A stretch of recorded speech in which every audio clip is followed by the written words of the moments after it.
Hello everybody, and welcome to my dining room.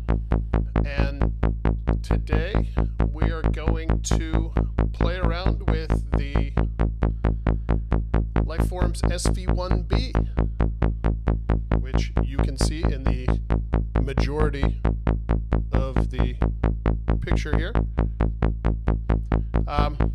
The Lifeforms SV-1b was announced back at NAMM. Hopefully you can hear me. If you can't, let me know in the comments. The SV-1b was announced back in NAMM in Anaheim in February, which seems like a million years ago.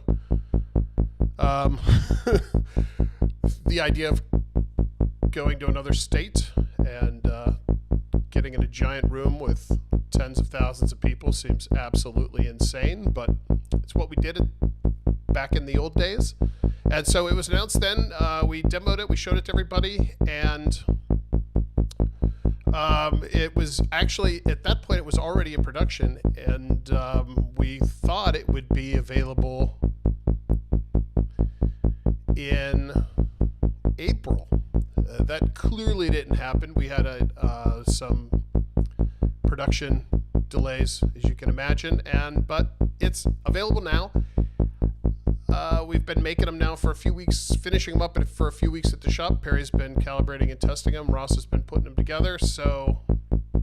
And I've been making goofy little videos to try to promote it. So today I figured I would come on to the internets and hang out on YouTube and answer any questions you have about the SV-1b, and sort of walk through the feature set and tell you a little bit about it. So if you guys have any questions, feel free to just put them in the chat, and I will kind of go through them as I'm popping through here. Right at the beginning here, Portal Workshop asked when the voltage lab was going to come back. So to get that out of the way so we can focus on the SV-1b for the rest of the video, in its current state, it's not going to come back. So the people that were lucky enough to get the voltage lab as the Kickstarter and through dealers or through us, the small number that were available, super lucky. Those are probably going to be it. That said, there are going to be more voltage labs. They're just going to be a little bit different. And there's a lot of reasons why that's the case, which I don't think it's important to get into now, but we're working on them, but it's going to be a while. So there you go. There you go. Put your VRL and reverb, $10,000. I'm lucky. I have two. I'm going to keep them for a long, long time. The new ones will be great to do, and there will be some, but it's not going to be this year. This year's just been, as everyone knows, it's been crazy. But next year there will be voltage research laboratory related news. So in the meantime, we do have news with the Lifeforms SV-1b, the successor to our probably by far our most popular product, the Lifeforms SV-1. And just before we get started here, I could talk a little bit about what makes the SV-1b different to the Lifeforms SV-1. An obvious distinction immediately is the panel. You can see this has a black panel that is using the same design language that we used with the Voltage Research Laboratory. I like the way that the Voltage Research Laboratory looked, and I thought when I was time to do the next version of the SV-1, I thought, well, it's obvious, then we're going to go with this style and this user interface. So that's the direction we took. You can see everything is in the same exact place. Every knob, every jack, they're all in the same exact spot. We didn't add any features to it. It's the same feature set that was in the SV-1. And visually, the only difference you can see is we've switched to red and yellow LEDs. Oh, and we have some square buttons up here. The square buttons are in a slightly different spot because of the size of the square buttons. The little yellow or the little round buttons, we could pack them a little closer together. So the square ones, we had to move them a little bit apart. And for that reason, I know some of the questions someone's going to ask, can I get a black panel for my original SV-1b? The answer is no, because the buttons are in slightly different places. Behind the panel now, there are a few differences, but it's really comes down to feel, or we moved a couple traces here and there to clean up maybe some noise that we found, or even if there wasn't really any noise, we thought we could get it maybe a little bit cleaner. We moved things around. We changed some resistor values to change the feel of some of the pots, changed the curve of some of them, and how they feel when you turn them. But the most important stuff, the oscillator cores and the filter core, that stuff is all exactly the same.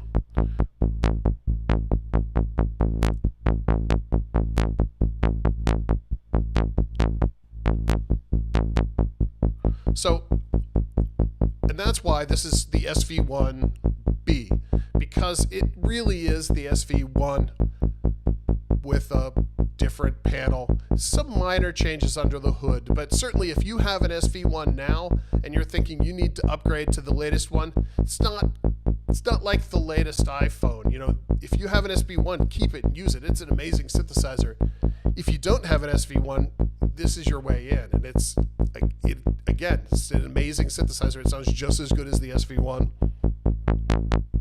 Slightly different user interface. And like I said, a couple little small tweaks under the hood, but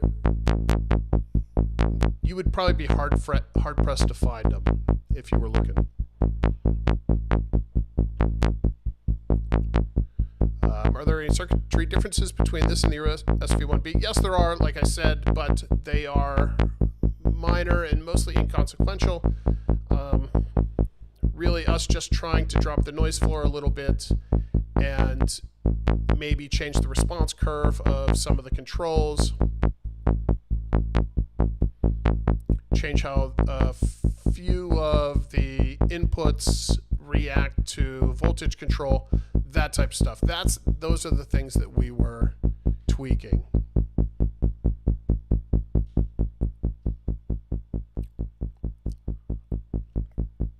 Thanks, Herman. I'll keep it down. I like to tell people that I've gone arpeggiator deaf, and I just don't hear it. I didn't want to just talk to nothing because there's noise in my house and everything, so I figured I would have a bed of something, but there we go.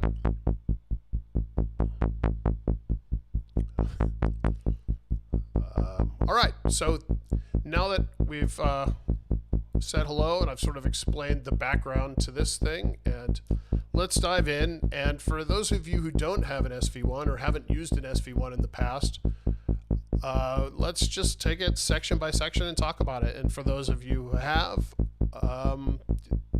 maybe you'll learn something a little bit new. I'll try to throw in a couple random tricks here and there.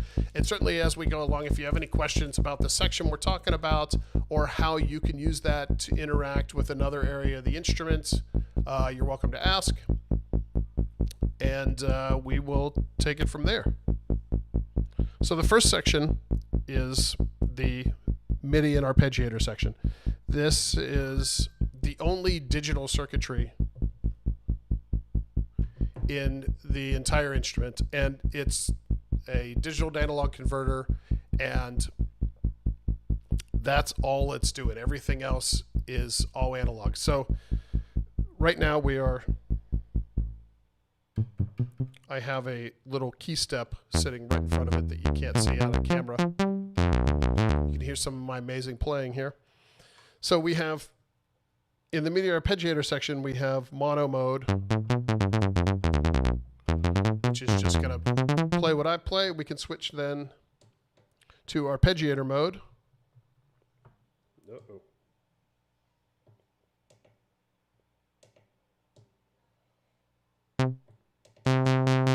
There we go.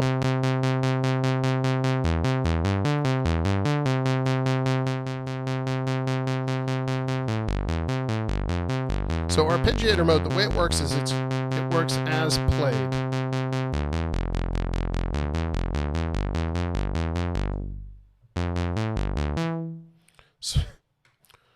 Sorry, the key step was on hold, so it just kept going and going.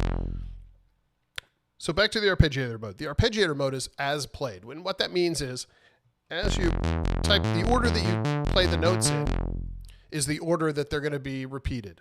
So if you play them in order, it's going to play them back in order.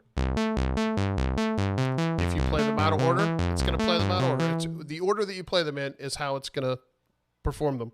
Now, as you hold down the keys, that's the arpeggiator that's playing. As soon as you pick up the keys, it's going to stop.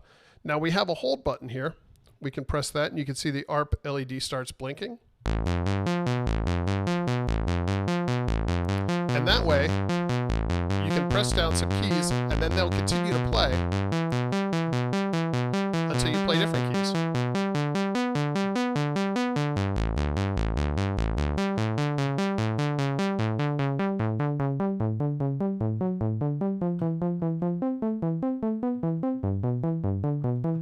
Pretty simple.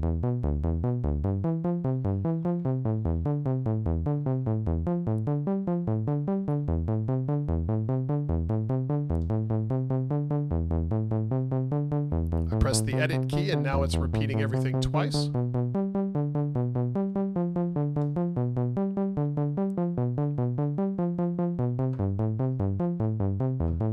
Play them in some random order. And then we have some random with rests. I did update the manual for the SV1. That's available on the SV1 and SV1, or the SV-1b and the SV-1b black box web pages. You can download it. All this information's in there, so I'm not going to get too detailed because no one's going to remember everything I say here anyway about the MIDI.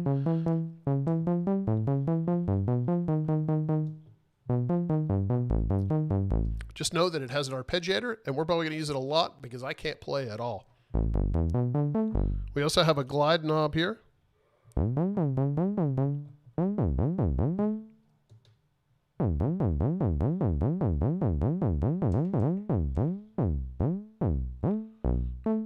That's with no glide. We can bring it in.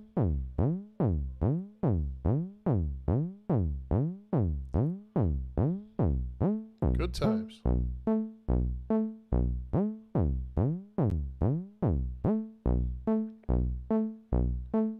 If you want to change the tempo of your arpeggiation, you can clock it 3 different ways.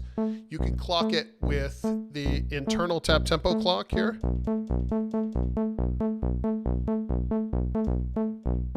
You can clock it with an external MIDI clock, and you can also clock it with an external gate.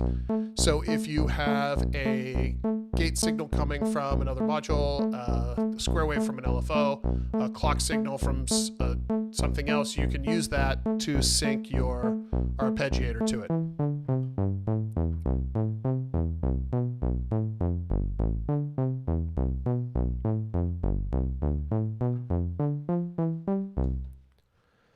So the rest of the MIDI here, we have two LFO outs. Now these outs are mirrors of each other. They're the same thing. So you have, I guess that would make them not mirrors at all. They're identical outputs. They're digital LFOs, and you can cycle through the different waveforms available by pressing the LFO wave button. And then you can also, and you have all the standard waveforms. You have sine, triangle, square, saw, and random. And the tempo is, or the frequency of those waveforms is determined by the tap tempo, or by the MIDI clock, or by the external clock. So you can sync your LFOs to the clock. If you want, you then can use a clock divider for the LFO to sync it to divide by 2, 4, 8, 16, 32. And you just do that by holding down the LFO button and tapping the clock button to cycle through the different clock divisions for the LFO. Additional jacks you have for MIDI, you have CC modulation, and that's assigned very simply by putting it in the edit mode and sending it CC data. Whatever channel, whatever CC number you send it is what it's going to latch onto, and that's what it's going to be assigned to. You can also assign it to the mod wheel if you want. We have velocity out, and pitch and gate. The clock out acts as both an input and an output depending on what mode it's in. So if it's in internal clock, tap tempo clock mode, it's going to be a clock out. And if it's MIDI, it's a clock out. And if it's external gate, it's obviously a clock in. So there you go. That is the MIDI arpeggiator section of the SV-1b.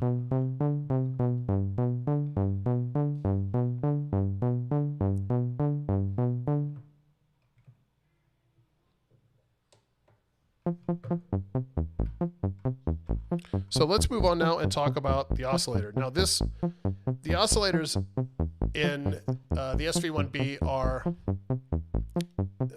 part of oscillator designs that Michael and I have been working on for a long time.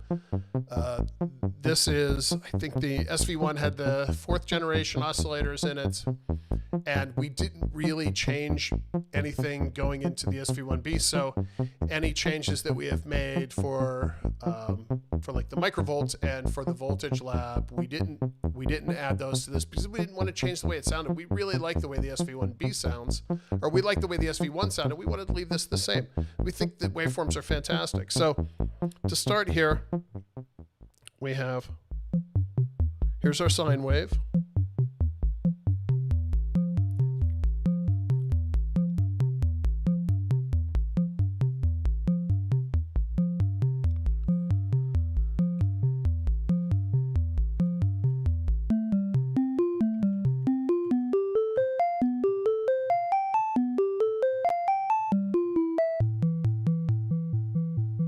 Turn the snap off on the filter, or on the envelope.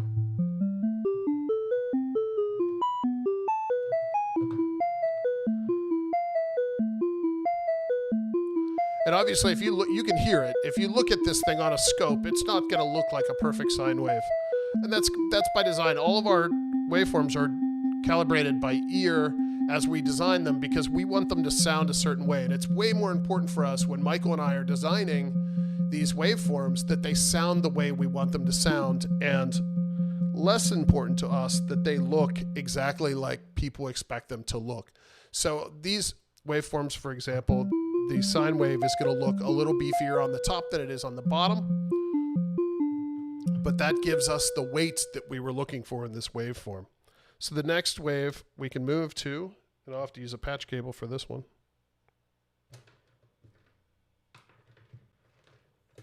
It's our triangle wave.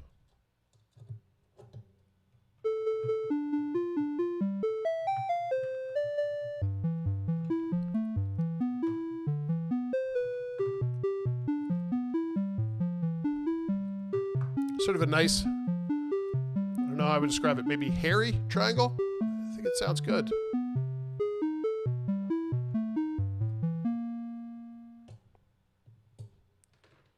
We can switch now to the saw wave.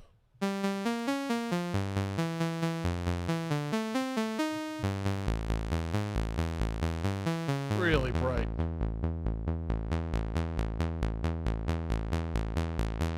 A lot there for a filter to grab onto.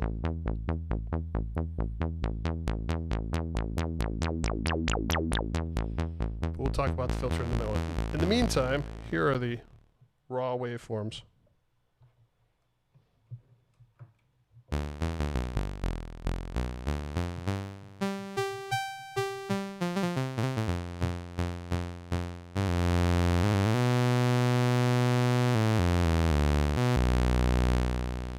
And we have our pulse wave.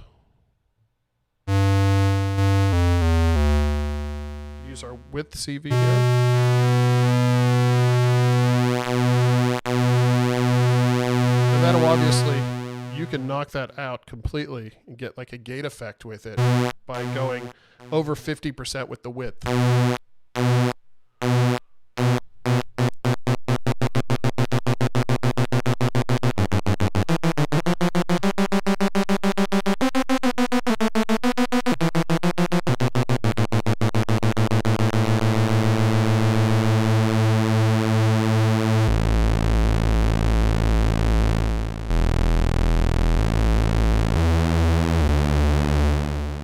Sounds good. And we have our blade wave as well, which I can patch in.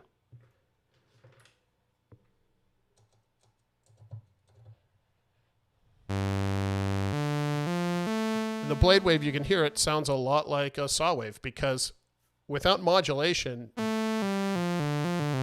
it is a saw wave. It's a double frequency saw, so it's going to be an octave up from the saw output or any of the other outputs on the oscillator.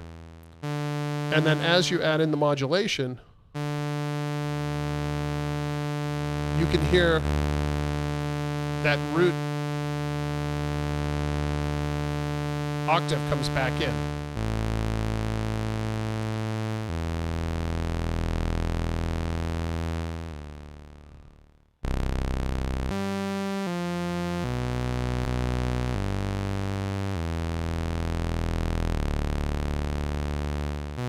A ton of harmonics there. And this is one of the waveforms actually for the SV-1b. We did tweak a little bit to give it a little bit more range.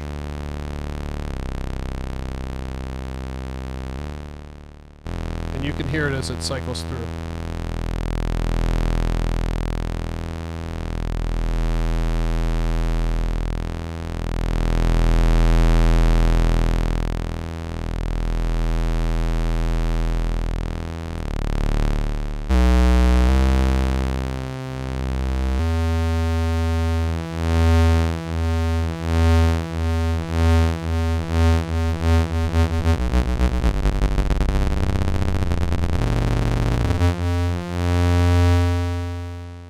So there we go. We have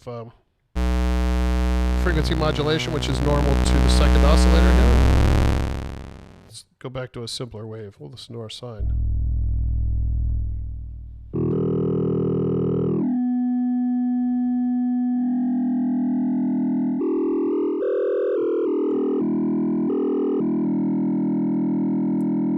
We can add our pitch from the MIDI to the second oscillator here.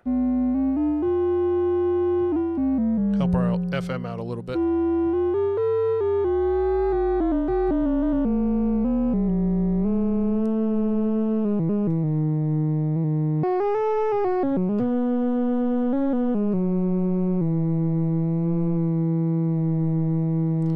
For the video to the animation I released yesterday, there was a lot of playing around with frequency modulation to get some of those more dissonant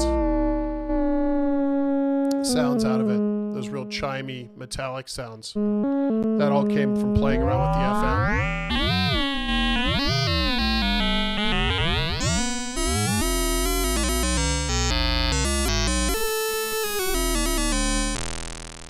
So if we turn our FM back now, you know what, we'll keep our pitch in and we'll go with our some sync.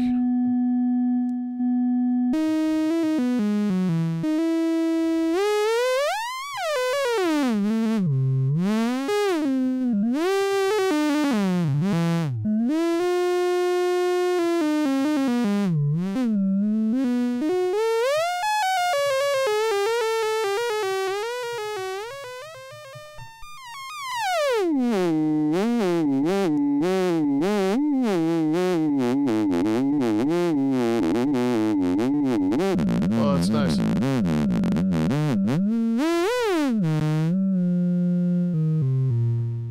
One of the biggest changes between the SV-1 and the SV-1b, and I said we just made a couple minor changes here and there in what the artist would see. One of them is definitely the stability of the oscillators. The oscillators, through the work of Perry, really are amazingly rock solid now. And they were very good in the SV-1, but you know, we designed the SV-1 5 years ago, and you learn a lot in 5 years. And Perry has been constantly hammering these things for the last 5 years, trying to get them better and better and better.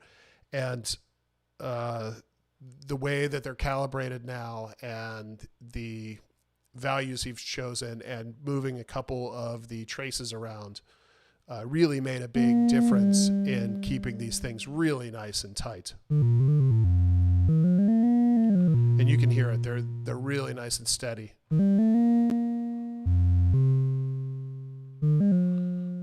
You know what? I contemplated using reverb, but I figured people were coming here to listen to the synthesizer. If you want to hear what it sounds like with reverb, there's reverb on the demo, all the videos that I'm uploading yesterday, the video I uploaded yesterday, the longer video from today, and then the videos for the rest of the week. They all have reverb on them. You can hear that. It sounds great with reverb, but I thought you'd want to hear the sort of raw waveform, so that's what we're going to do today. This is just... I didn't even run it through compression. Normally when I do these videos, I run it through compression. This is literally just the synthesizer patched directly into my PreSonus Studio 1824 going into channel 1, and that's it. That's what you're hearing.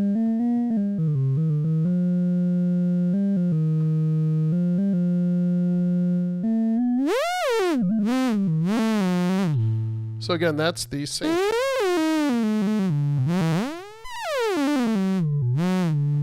So that's oscillator 1. Oscillator 2 uses the same exact filter core as oscillator 1, but the waveform selection is a little tighter because there's only so much room in a 48 HP case to put waveforms and that type of stuff, but it does share the same sine wave, the same triangle wave, the same saw wave. Now the pulse wave is a little different in this one. In that it's a static.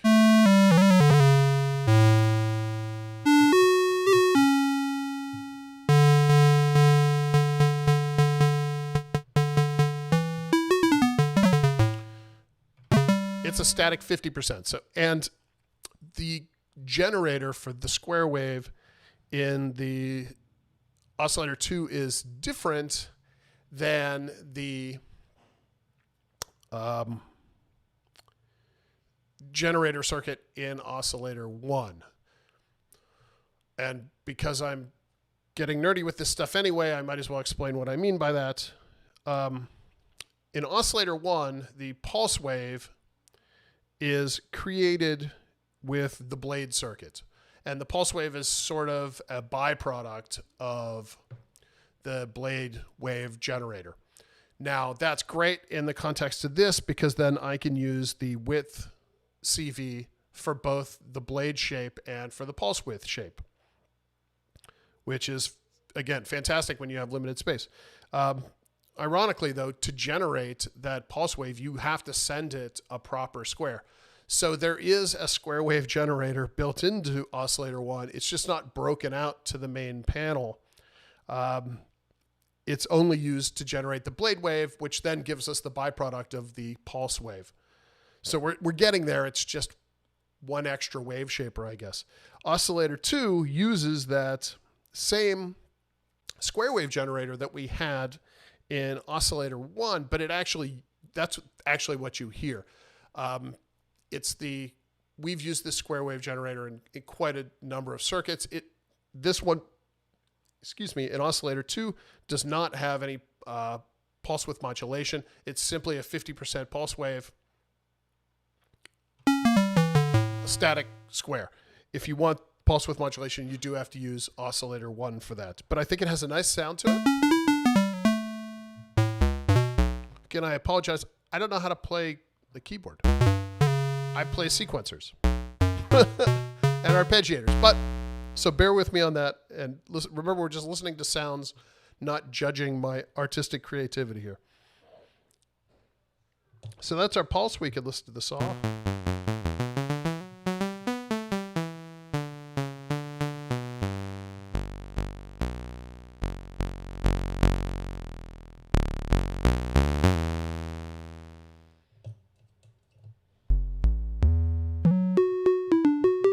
Triangle.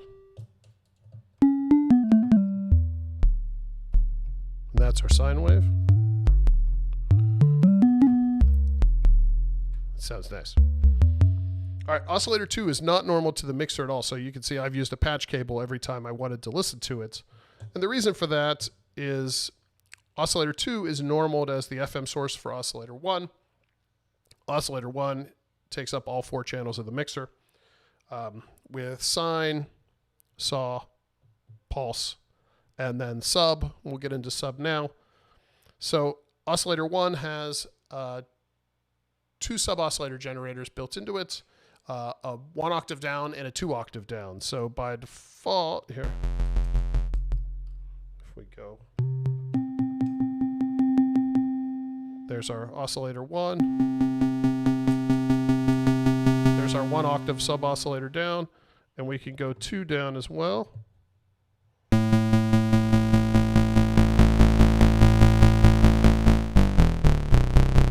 That's 3 octaves right there. And if we wanted to get really crazy, we could take our blade wave, go into channel 2 here, and this is going to give us an octave above the sine. So now we have 4 octaves coming out of the first oscillator.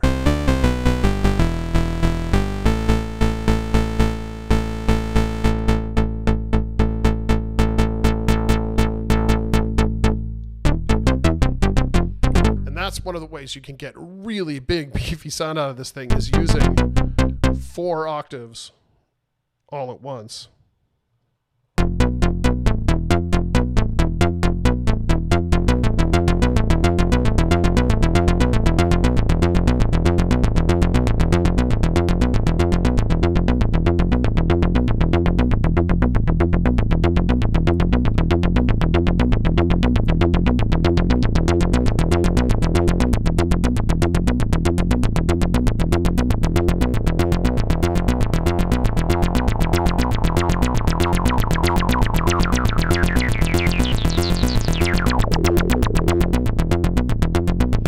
This is just oscillator 1.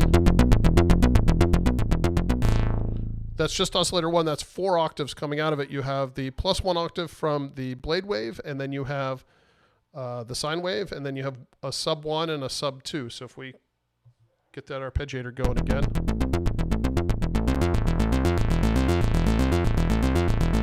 Then we modulate that blade wave.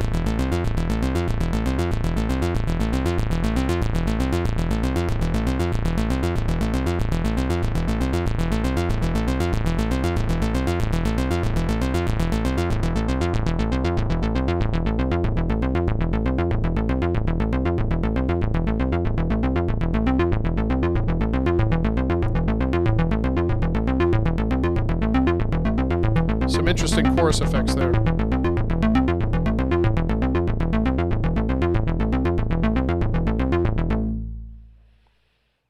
Okay, so that's oscillator 1 and oscillator 2. Below oscillator 2 here we have, it's called modulation. It's an LFO.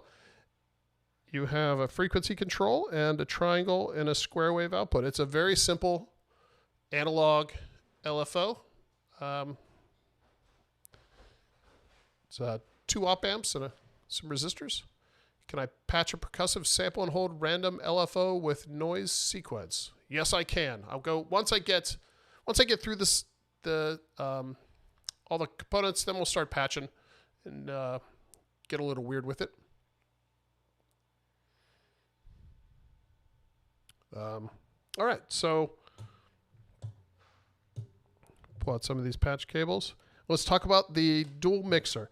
Now, the dual mixer, I think in the SV-1 I called it the mixer because that's kind of what it is, but I changed it to dual mixer because I was concerned, these things keep me up at night, that people weren't utilizing it to its full potential. So by calling it a dual mixer, I hope to get the word out that it does multiple mixings. Oh boy. It could be multiple mixers at the same time. Tell us about the sync. I already talked about the sync. I could talk about the sync again. I patched the sync. We could listen to it again before we move on. Sync is fun. We'll take the pulse out of 2 and go into 1 here.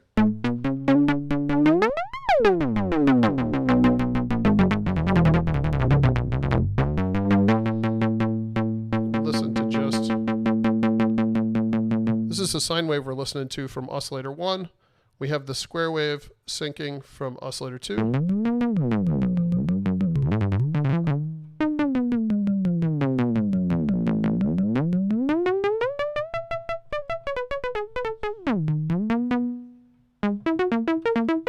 there's your sync effect.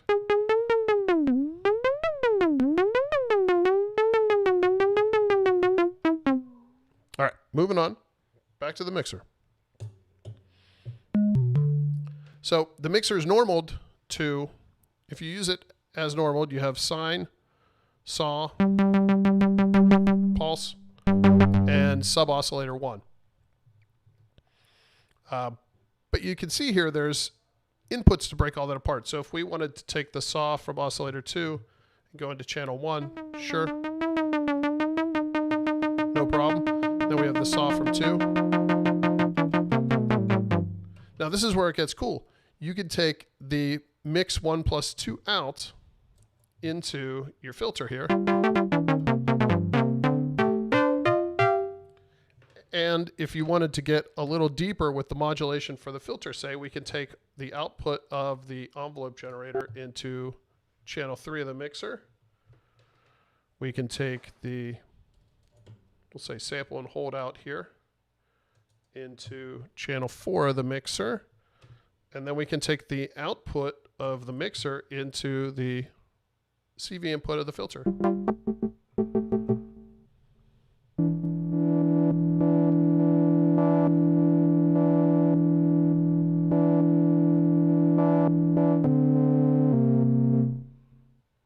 Then if we add, turn our arpeggiator back on here.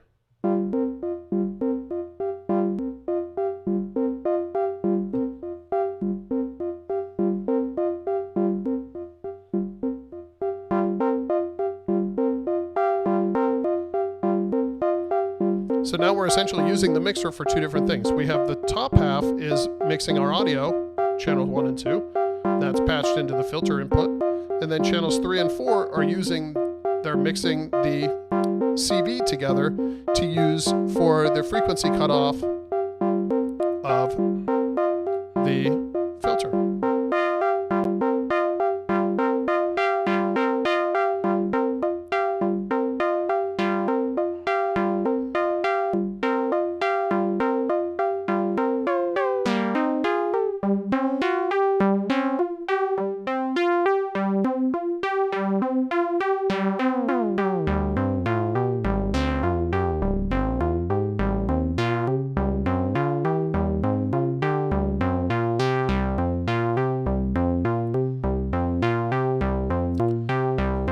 So it's an example of how you can break apart the mixer and use it for two different things, really adding to what you can do with this thing and getting a lot more complex sounds out of something that otherwise would be a very simple thing.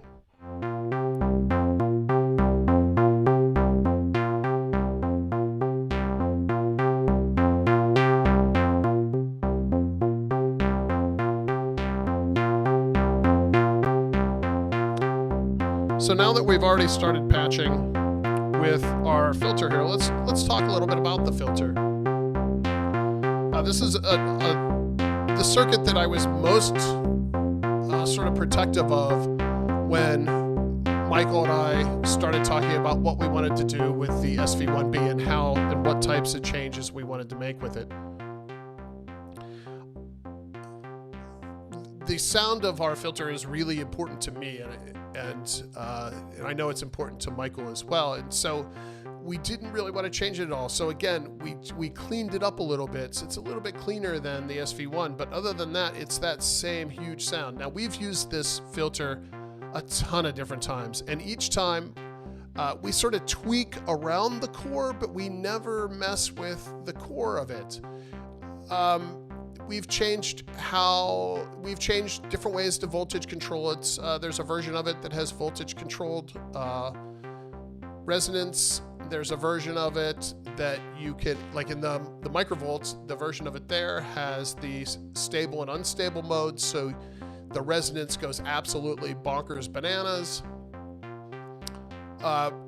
So there are different versions, but at its core, it's always the same circuit, and it always has this sound. So all of them have this mode, and this is sort of the classic Pittsburgh filter mode.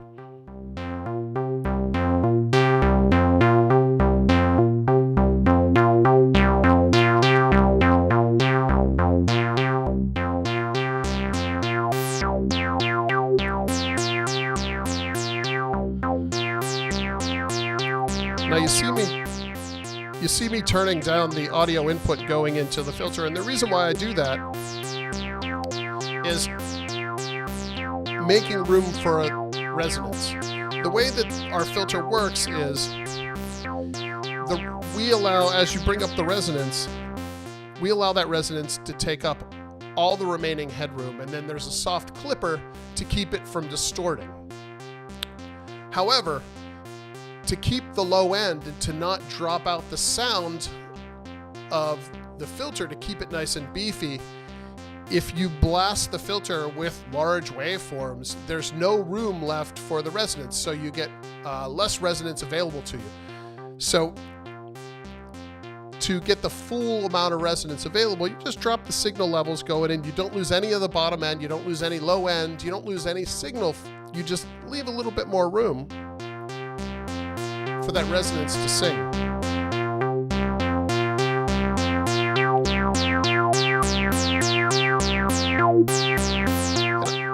And I'll demonstrate that now by turning the resonance all the way up and then bring up the levels of oscillator 1 and 2.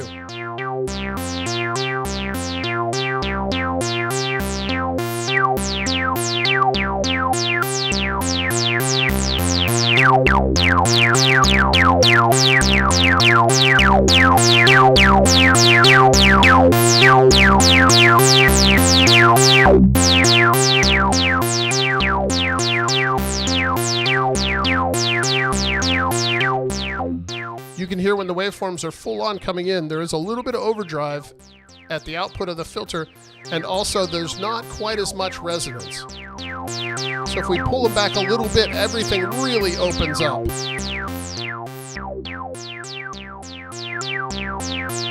There we go.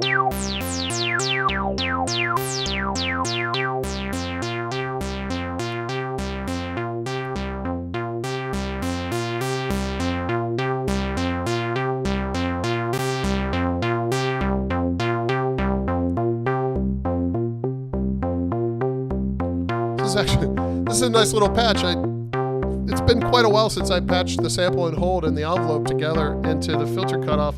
It sounds really, really good. This is good. This is perfect for demoing this.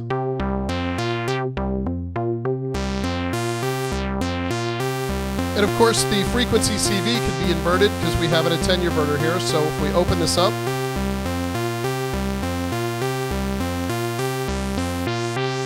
flip the CV.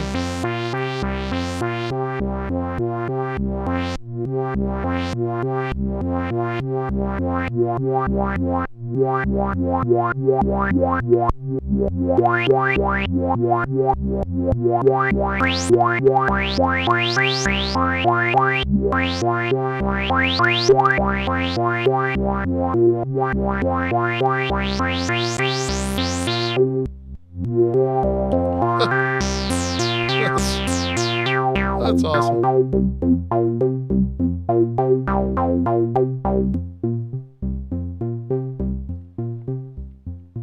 And we have been listening to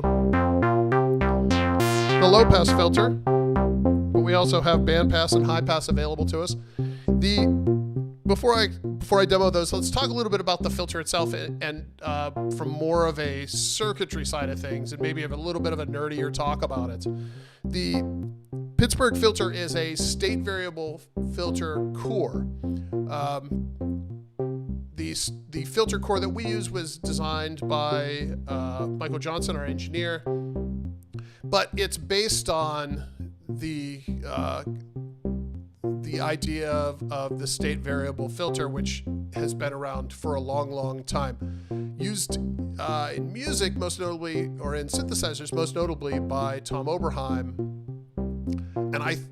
And his filter was really inspiring to us, and that's why we chose to start with the idea of a state variable filter and build from there. There's something about the 12 dB roll-off that you get from this filter that's just a little bit smoother and a little bit warmer, I think. And boy, it sounds really good.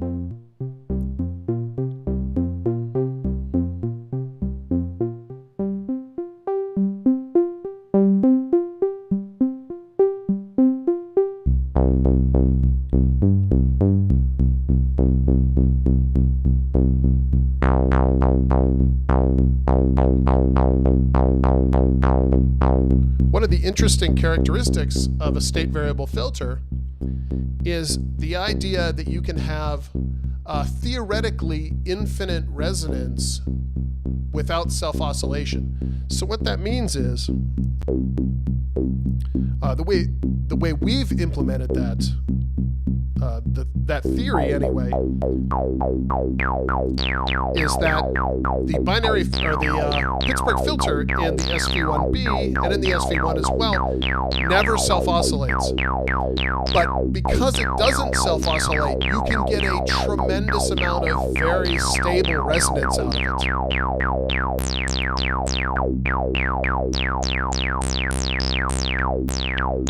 Without ever having to worry about sort of crossing that threshold into self-oscillation.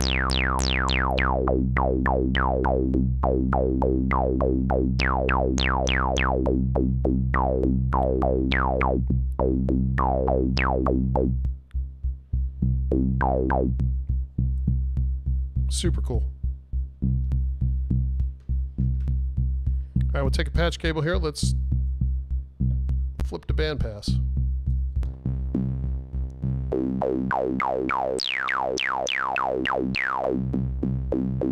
If we take... actually, let's leave that in. Let's pull it out of here for the moment and just sweep it. This is bandpass with full resonance.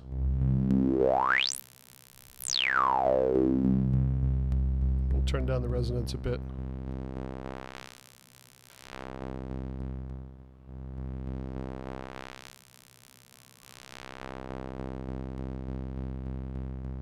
Bandpass always, when I'm wearing headphones, I don't know if you guys feel the same way, but bandpass, when I listen to it, always kind of somehow sucks the air out of my brain.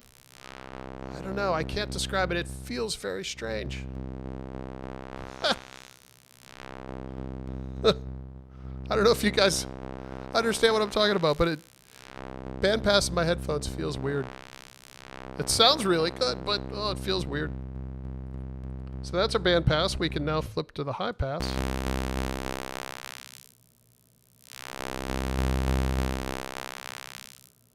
We'll patch this back in here.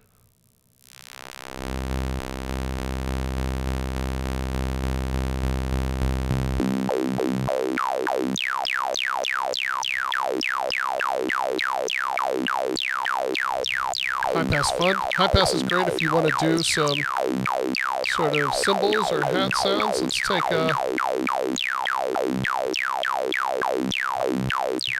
longer patch cord. Let's take our noise output and go into channel 1 of the mixer here.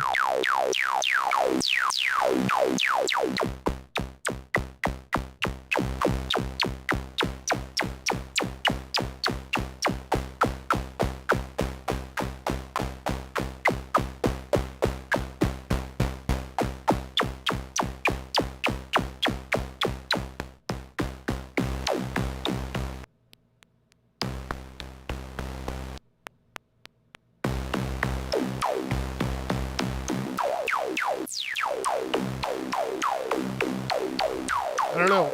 Anytime I use high pass, I always kind of want to add a little noise to it. I think it's just like the way it sounds. I think, like, I don't know, maybe you guys think the same way, but when I sort of get in patching ruts where I'm like, oh, I'm using high pass, let's add noise, or, you know, I have a certain patch that I go to every time, you know, I turn on the instrument kind of thing. So now we'll pull that out and we'll go back to the low pass.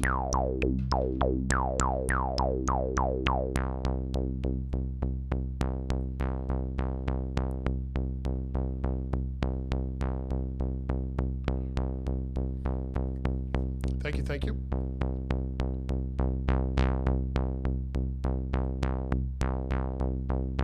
Okay, so that is the Pittsburgh filter. Sounds really good. If we move on to, well, I guess since we're down here, we've already used most of the stuff down here. I'll just mention that it exists anyway. The synthesis tools section, down here you have sub-oscillator 1, sub-oscillator 2 that are, again, tied to oscillator 1. You have the noise that we were just playing around with, and then you have an analog sample and hold here. Now the analog sample and hold we're using currently for the filter cutoff. can turn down the envelope and just use the sample and hold. And that's normal to the noise, and it's normal to the MIDI clock.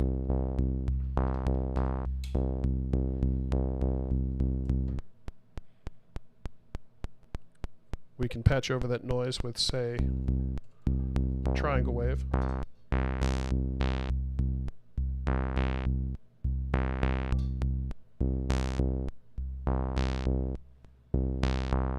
Of oscillator 2.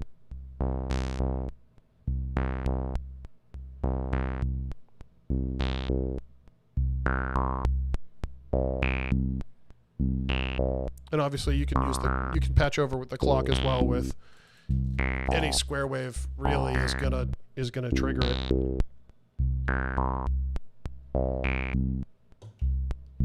So let's clean up our patch here a little bit and then continue on, talk about the last couple bits.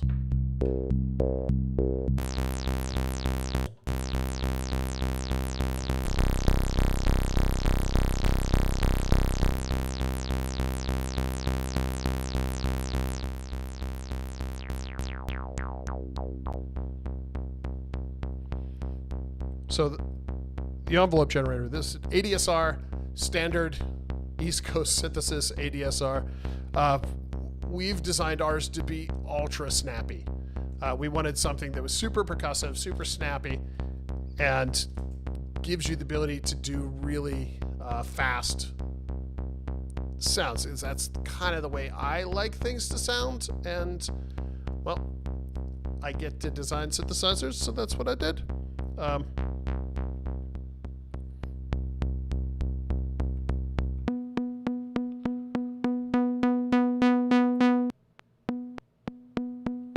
So you can hear, you can get it nice and plucky.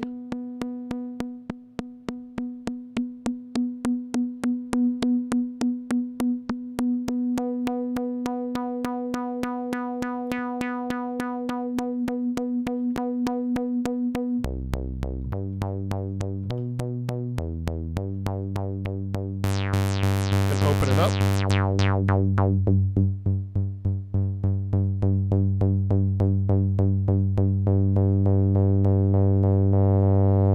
I assume if you've made it this far into the video, you have a working understanding of ADSRs, attack, decay, sustain, release. Really the interesting bits about this one are the really nice snappiness. And of course, if you don't want that snappy there, you can just roll off the attack a touch and it goes away.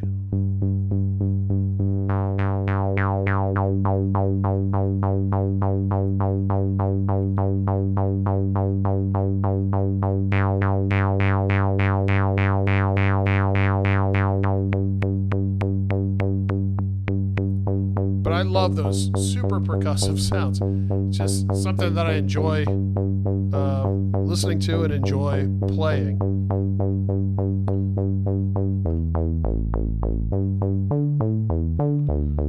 So the last bit, I guess, well, the near last bit is our VCA. Now this is the same VCA core that's in our dual VCA module. If you're familiar with our dual VCA module, you know exactly how this thing works. The only difference is this one does not include the pass-through, but it's literally the same exact circuit copied and pasted. And the reason we did that is it sounds really good. There's a reason why that we keep using these same circuits and sort of carrying them from instrument to instrument is that they sound the way we want them to sound, and they've been fine-tuned to the point where we're really happy with what they do, and we expect that sound. When I hear a VCA, I expect it to sound like this.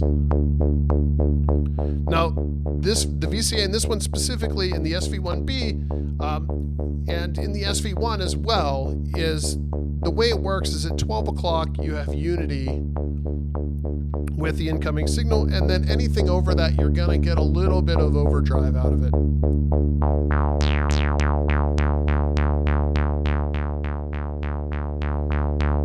So this would be, you know, unity, clean, and then you can drive it a touch. It's certainly not the overdrive like we have in the microvolt, where you can go absolutely crazy with it, and it's got a lot of soft clipping going on in the microvolt. This one is just very subtle, but it adds a little bit of beefiness to the sound. It sounds really nice if that's what you're looking for.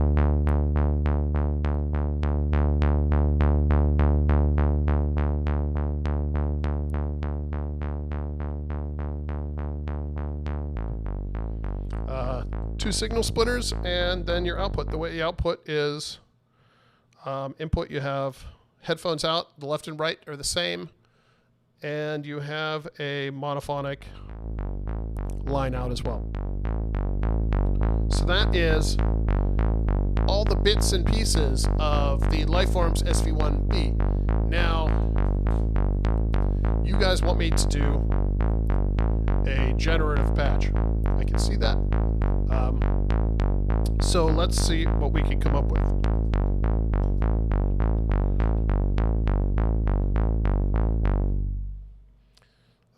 Recently, when I've been using this, I've been writing and recording the little 1-minute soundtracks for an upcoming series of videos, the first one which came out yesterday.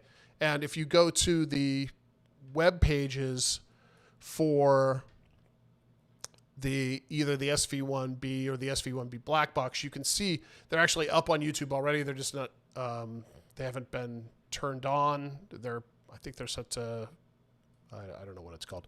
But anyway, you can watch, they're embedded into the website there. You can watch them there, or you can just wait, and they're going to be released tomorrow and every day going forward until they're all out on both YouTube and on Instagram. And how about some effects too? There was a discussion earlier in the stream about effects, and the general consensus was everyone wanted raw, no effects waveforms. And I totally understand that, because you want to hear what this instrument sounds like raw. Obviously, you put effects on it, it's going to sound glorious. But you want to make sure that it sounds really good without those. So this is just going to be, I think for the time being anyway, we're going to go with no effects. Now, if we're still hanging out and still doing this, yeah, sure, we'll add some effects down the road. But for right now, I'll do a patch. How about this? I'll do a patch. We'll see how it sounds with no effects, and then maybe we'll pop some reverb or something on it to see if that does anything, and then turn it off and do it again. Then everybody can win. Yes, your 3900 should be stable. I would hope so. We worked really hard on that 3900. Another amazing, really love the Microvolt 3900.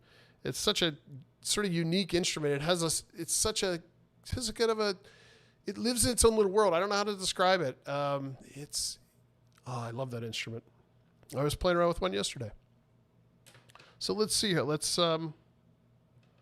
Well, the easiest way to do a generative patch on the SV-1b is to simply take the sample and hold out into the pitch input of oscillator 1, and then take the clock out of the MIDI and go into the envelope.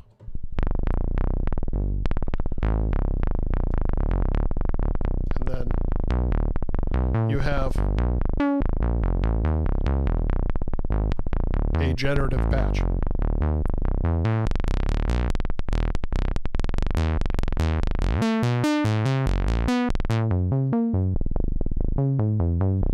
So that's sort of the beginning, and as simple as you can get. If you want to start with generative, with 2 patch cables here, you have what would be considered a generative patch. There's not a ton of options for random built into the SV-1b like there is in, say, the Voltage Lab, but we can work around that a little bit and see what we can come up with. So I think the first thing we need to do is split the sample and hold. So we'll use one of these signal splitters up here. because we're probably going to want to use that voltage again. Take our LFO, digital LFO, into pitch 2, or into oscillator 2 pitch. We'll put the saw here.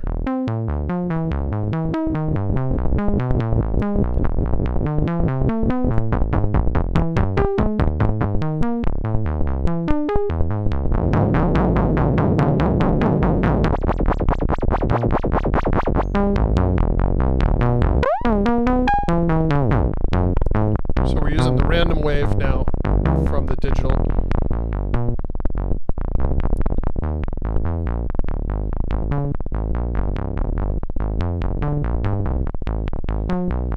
We're just going to leave that really low. Take our square out, go into our sync.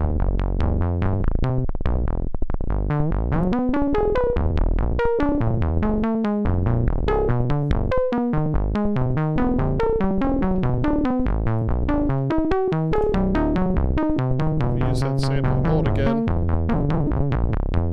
Maybe we'll split. Yeah, we'll use the LFO. The LFO, the digital LFO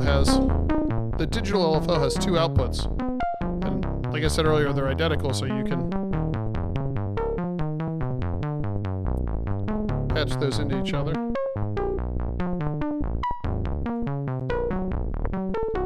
Patch over our saw with a blade wave.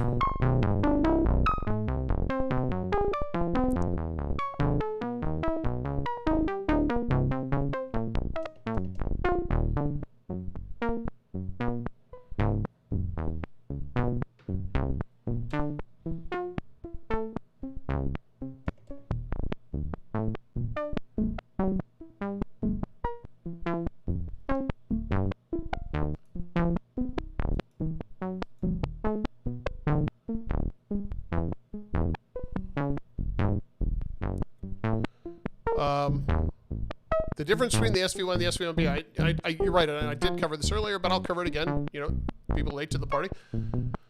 The differences are minimal from a user standpoint. So obviously, it's a different panel with square buttons instead of round buttons. That's really the main difference that a musician would notice. Now, there are differences under the hood as far as we've moved some traces around to clean up some noise. We've changed a lot of resistor values. We've done a lot of minor tweaking to sort of clean things up here and there, but it's really minimal effect on what the artist would hear. Hopefully, that was our goal. We wanted to sort of just shine it up a bit without messing with it too much. Now, like I said, we have tweaked, say, the blade wave in oscillator 1 has been tweaked a touch to give it a little bit more range. We've changed the feel of some of the pots as far as the curve that they use, so that they feel a little bit maybe more natural as you turn them. And again, this is stuff that you probably wouldn't even notice, but Michael and I and Perry obsess over this stuff. And so after using this instrument for 5 years, you just find, over the years, you find these little things here and there that you just want to take apart and just play with and massage a little bit. So those are really the differences. If you have an SV-1 already, you have an amazing instrument, and keep your SV-1. There's no reason really to upgrade to the SV-1b. If you don't have an SV-1, this is the SV-1 that you would want to get because, well, it's the one that's available. Hey, Bob. Hello, Bob. It's good to see your emoji, I suppose. Hopefully the world is treating you nicely over in Tokyo. Yeah, exactly. It is about refining the product. And that's why we called it the SV-1b instead of like the SV-2 or something like that, because we really love this instrument and we just wanted to shine it up a little bit. And that's what we've done. So that's really the difference. So this is our crazy little patch we have going on here. and add some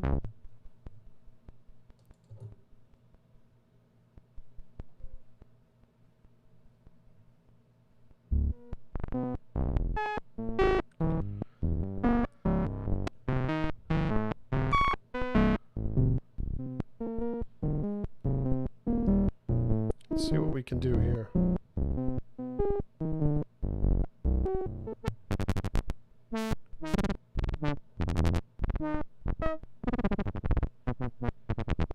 It's been a while since I've tried to do a generative patch on the SV-1b.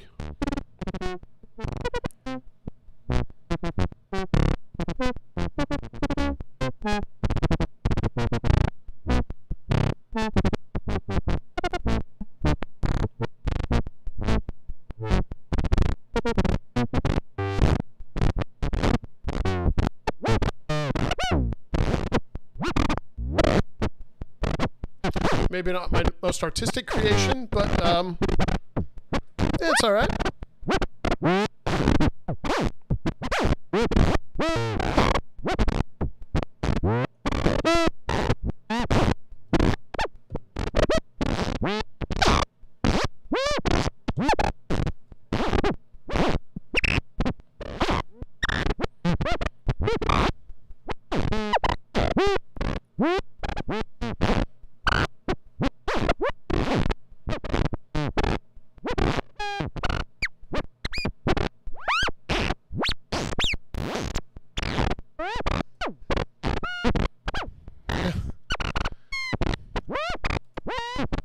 So that's what it sounds like, and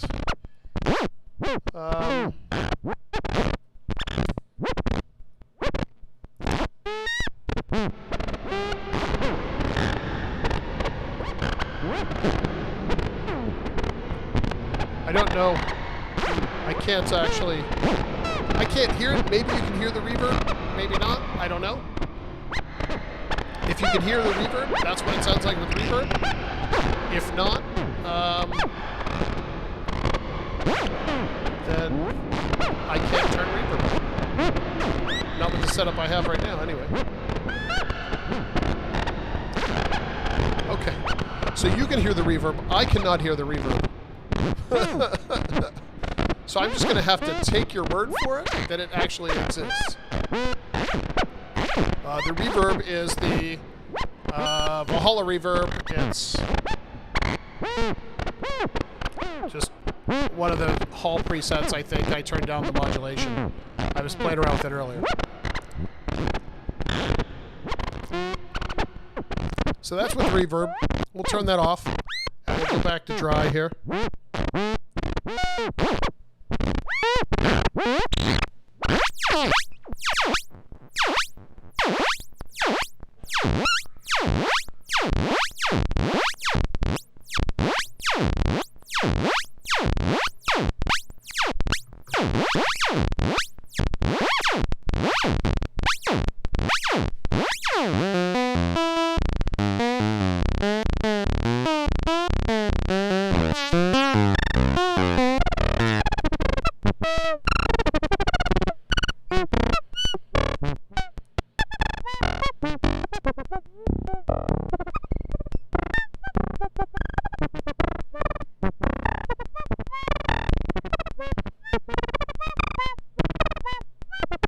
Alright, maybe not the most exciting generative patch of all time, but there you go.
Alright, so that's kind of it. That's the SV-1b in a nutshell.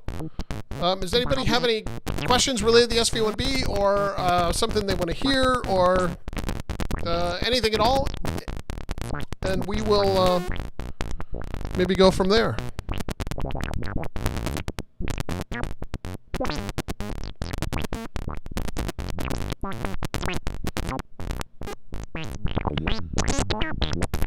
The SV-1b, it's been sort of plagued by production issues. As you know, it's certainly not complaining on my end. The world is sort of plagued by a plague. But it is available now. We are shipping now. If you want one, you can get one now, which is something that I've been wanting to say since April. I'm glad that I can say it now.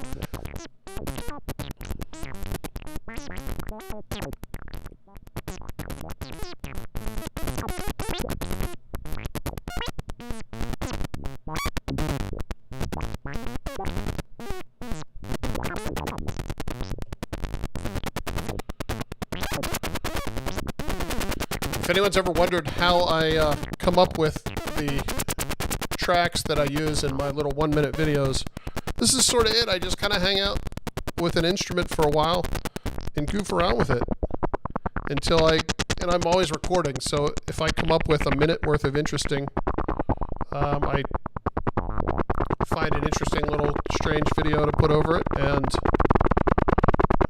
call it a thing. I started doing those little videos because I wanted people to listen to the instrument instead of sort of trying to pick the patch apart or trying to find little bits and pieces, maybe what's wrong with it or whatnot. So the idea of just, showing giraffes or showing a turtle for a minute as you listen to it, then you're judging the instrument based on what it sounds like and not what it looks like, or what your sort of preconceived notions are. That's kind of out of the window when you see a goofy turtle sort of lumbering down. And I think I certainly I like that, because then it made me even think of it in different ways.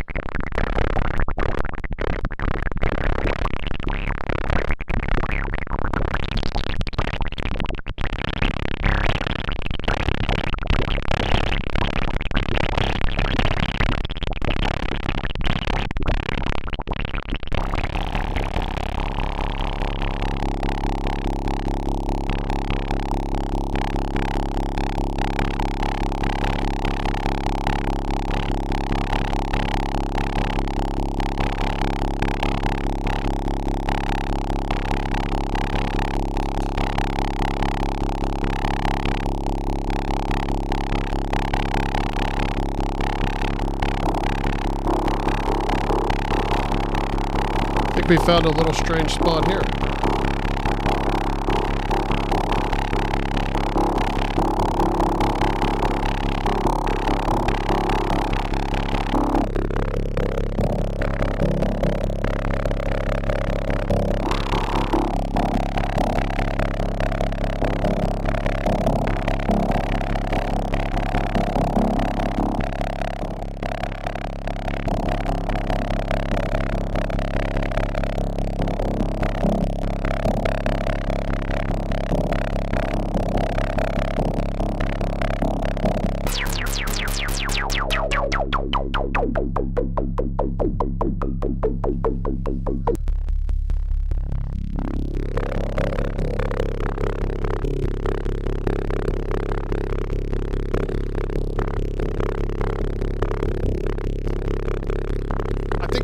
3900, I agree, because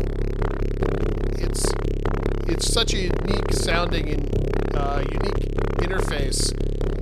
You really are a team with the instruments, more so than maybe a standard East Coast monosynth, like something like this, because I think you're a team in the sense that as you're learning it, getting used to how it works, it's really guiding you through what it can do.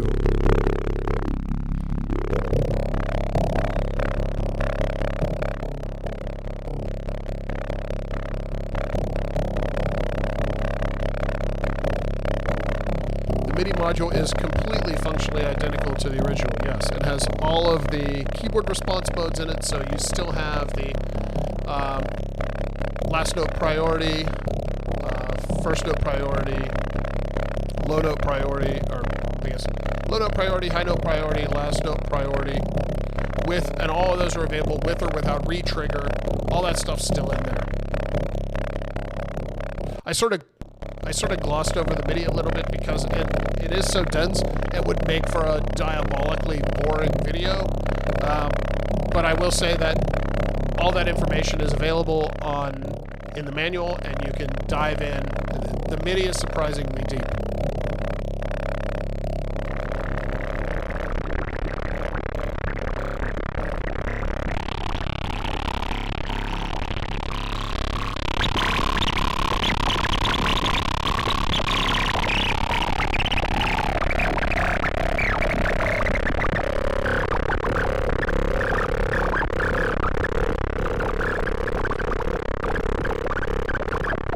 In my rack, I've had an SV-1b in my rack for a while, and then I had to take it out because we needed to do some photo shoots and whatnot. But now I have two of them, so I am putting one back in my larger rack, and then this one will stay as a black box. The one in my rack, in my larger rack, will be that's actually a prototype, where this one is the first production unit off the line, calibrated with love by Perry and assembled with love by Ross. At least I hope.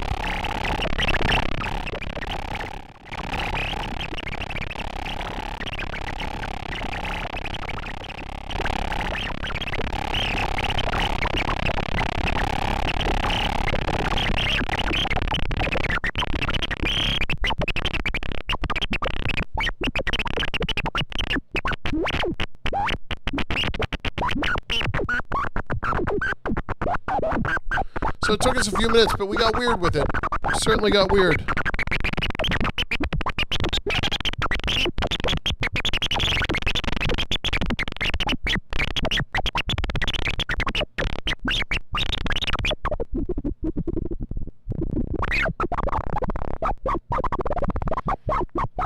I have this red cable here. This is the bandpass output patched back into the mixer. Which essentially gives you more resonance. The resonance circuit, and this is something I didn't explain earlier, but I will now for those interested. The resonance circuit within the binary filter, and with most filters to be honest, is you take a bandpass out and you pass it back into and mix it with the input, and that's how you build up that resonance. So by taking that and passing it back into the mixer, I can intensify that and create a stronger resonant vibe. But again, because the state variable filter by design gives you theoretically infinite resonance without self-oscillation, it's never going to jump over. So it's super, super resonant, but it's never, ever going to jump into self-oscillating. Now, there are ways around that on the circuit side of things, and we have created versions of this circuit that does self-oscillate. The Microvolt 3900, for example, has the unstable mode, and the unstable mode is an oscillating version of the resonance circuit.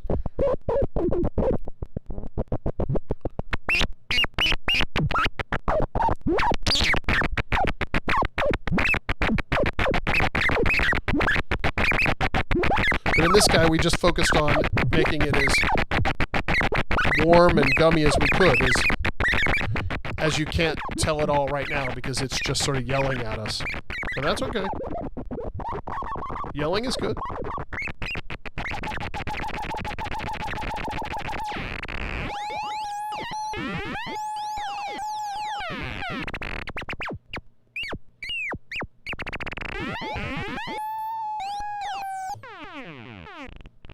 And you can...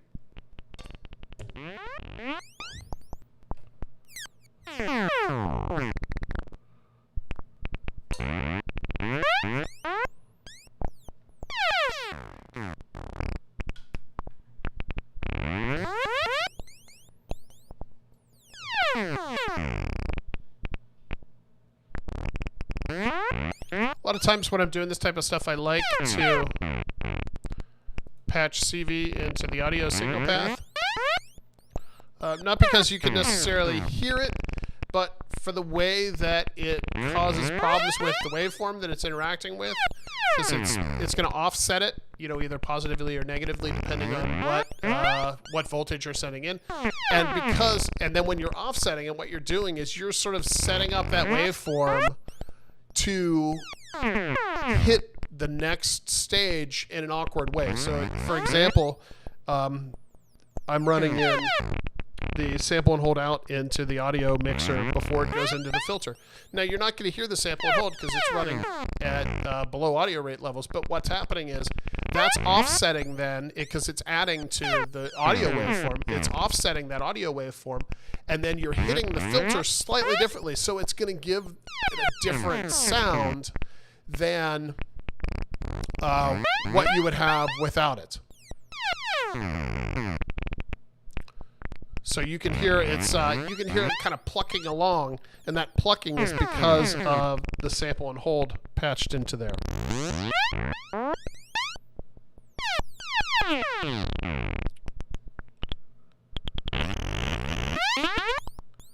And if we turn up the resonance, it really becomes apparent. I think it sounds super cool.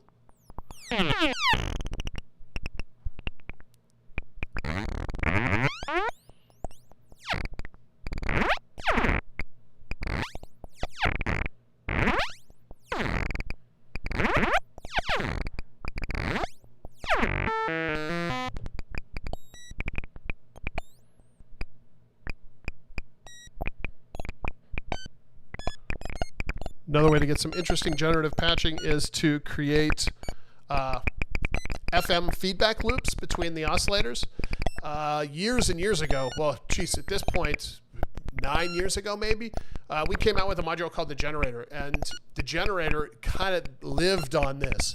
The idea that you had two very, very basic oscillators. They didn't even track volt per octave, but they were hefty sounding. But the idea was you would create one frequency modulating the other, and then you would take the output of that one and frequency modulate it back in. And how you varied the wave shapes between them is what gave you these different patterns or these different quirkiness to it. Now, Herman and I did a live stream chat, and Herman talked in depth about this subject on Sunday for quite a while. So I'm not going to get super into it, but I'm just trying to say that that's what we're kind of listening to now. I have the output of oscillator 2 modulating or FMing oscillator 1, and then I have the pulse wave output FMing from oscillator 1, FMing oscillator 2. And the pulse width, it's set above 50%, which means it's not always active. So, because it'll go to 50%, and then there's essentially no wave, it's off.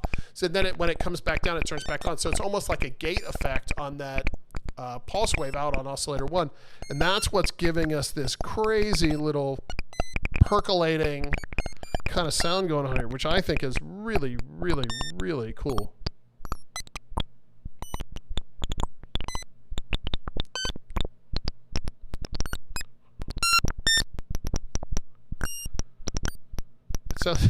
It's sounding like it's desperately trying to compute something and just can't get there.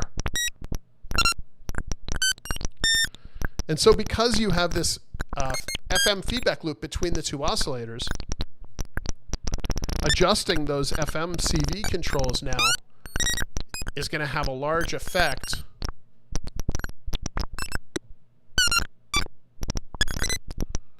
on what's going on.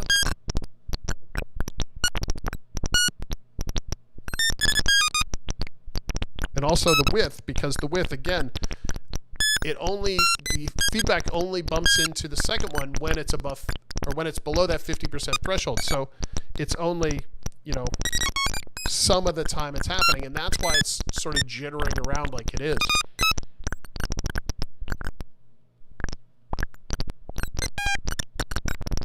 Astromass, we were going to do new t-shirts, and actually I was a day or two away from ordering them before the world closed in on us here. So I think we do need to order new t-shirts, and they are designed and they're ready to go. It was just kind of waiting for Pittsburgh to open back up again before we ordered them. But we were going to go with a similar design to the voltage t-shirts that I have one on now. Oh. Similar design as that, except it was going to say analog is important. So if you guys would want an analog is important t-shirt, let me know, and I will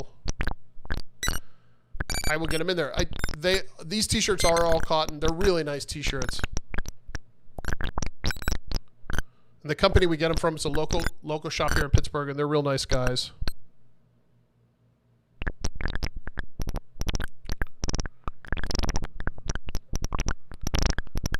This is a patch that I know I can't hear it, but I can go back and listen to it later. So I'm going to give it a little bit of reverb just to hear. I know I can't hear it what it sounds like, but let me know in the comments if it sounds any good. So I put a little bit of reverb on, and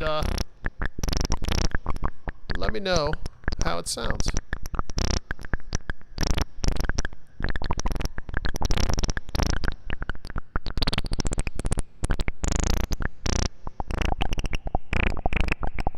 This is one of those patches that you can just sort of sit and slowly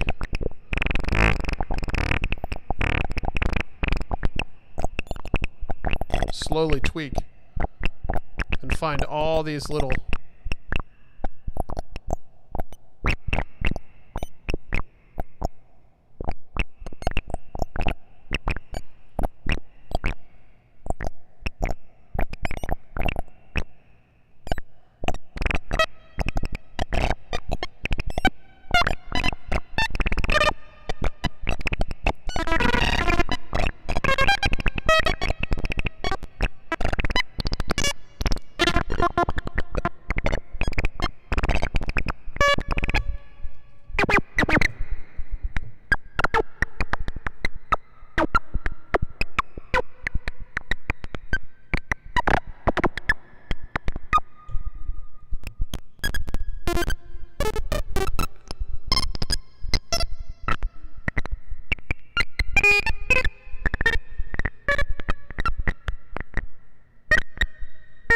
All right, we'll turn the reverb back off.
So there we go. That was quite a little journey in that patch.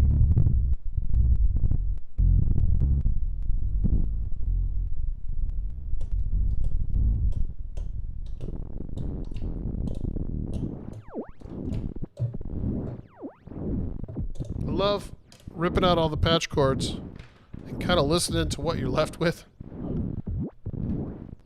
So I did have the arpeggiator running during that as well to add in random mode to add another layer, trying to get as many sort of random bits as I can out of it. So if I play it right now, this is what we get. So if we would patch into our clock here.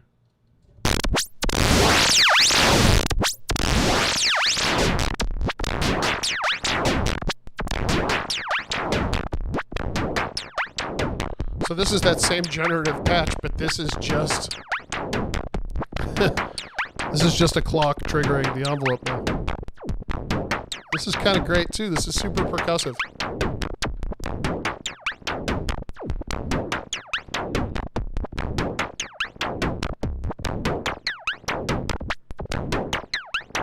Okay, we'll get that pulse and go back into the FM input here. So you can see what that sort of feedback loop is giving us as far as randomness it goes.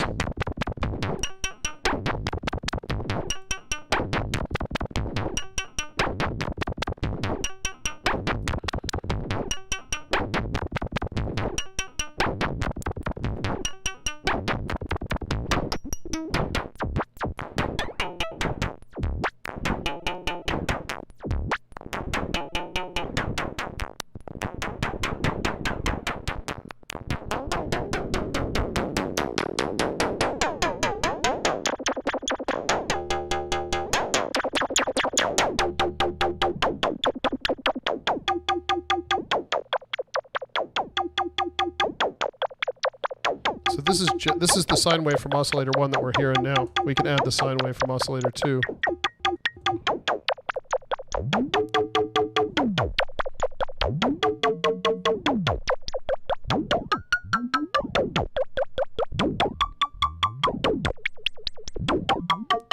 I do that pretty often where I'll pull out all the patch cables, and I do this in the large modular too, where I'll sort of be over with a patch and I'll pull out all the patch cables, but I want to keep doing something. And this happens when Herman and I perform a lot. I'll just rip out, but then I don't mess with the knobs. I just kind of start patching again differently with all the same settings, and you find these little places like this. Like, this is a really cool sound. This would be a great sound to sample and use for percussion in a like a drum sequencer. That would be fantastic. You can get it super snappy.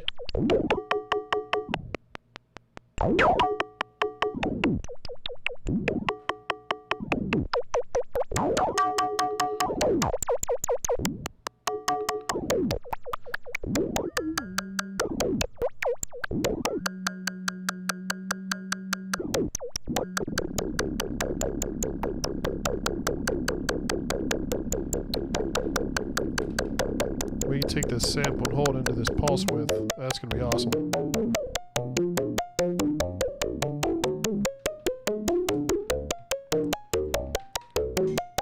Clock that sample and hold with our LFO.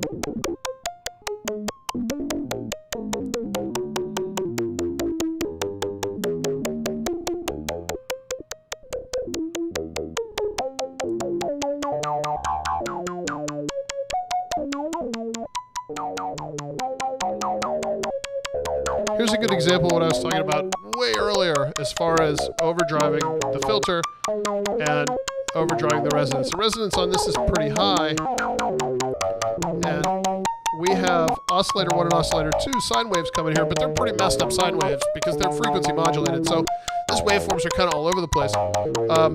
You can see it's overdriving the filter. You can hear it.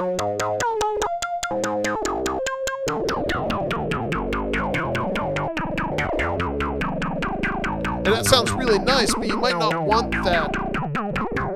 You might not want that drive sitting on top. So all you have to do is roll those waveforms back a little bit. Give that resonance some room to breathe.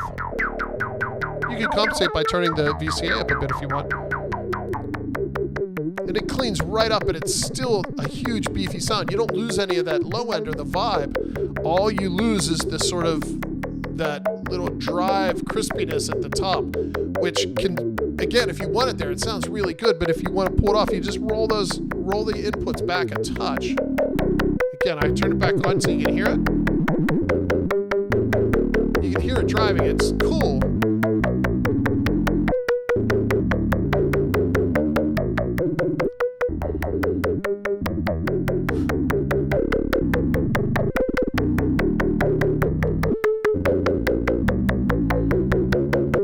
So Create, I've been describing the bloodthirsty oscillators and how they patch into the packing plant that I like to call the filter here.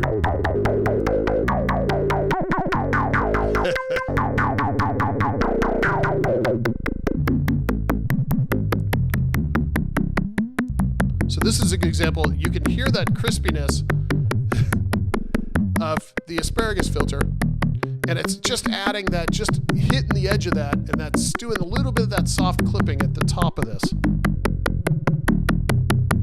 Man, that sounds good. And just dump it back a little bit, you clean it up.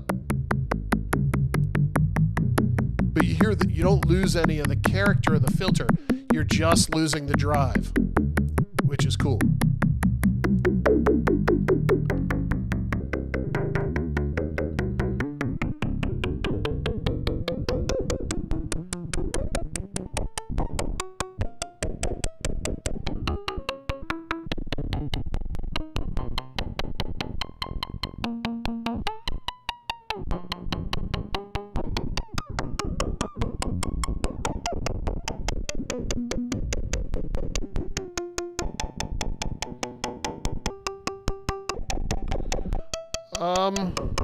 Could noise be added to this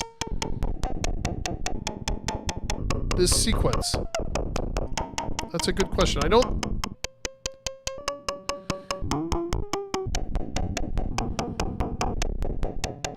Perhaps. It would take quite a bit of creative patching here to do it. Because what you're working with is one VCA to try to create two sounds. So you could use the filter as sort of a standalone, try to use it as a filter slash VCA, and then use the VCA obviously as a VCA. But to do that, anytime you're using a system like this to create more sounds, those sounds will are going to be simpler sounds. You're not going to be able to create really rich, complex sounds at the same time.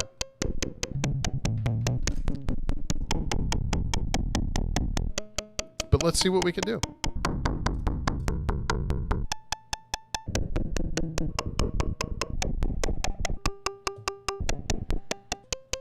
I think this will all hinge on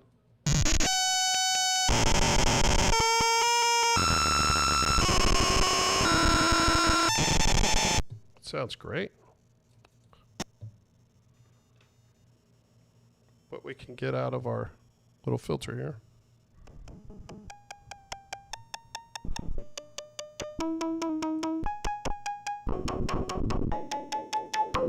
Okay, so you can hear now what we've done is we've bypassed the VCA. So what we're doing now is we're using the filter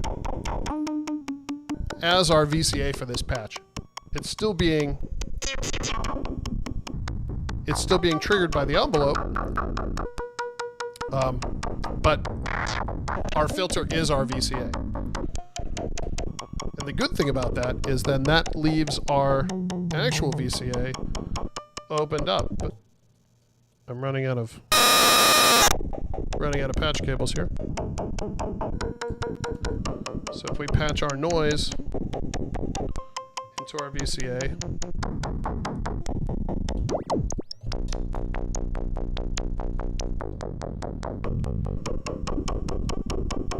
that into the LFO,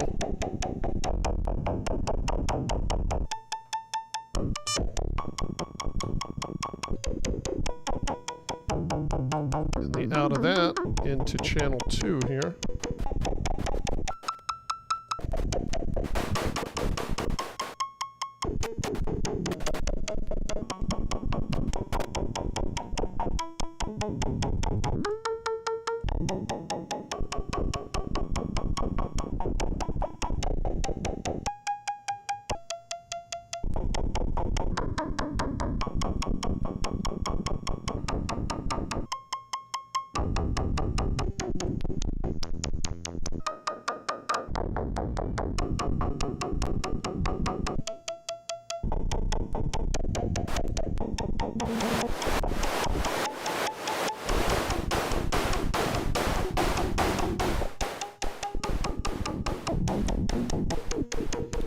Alright, so there you go. There is I think I got a bad cable here.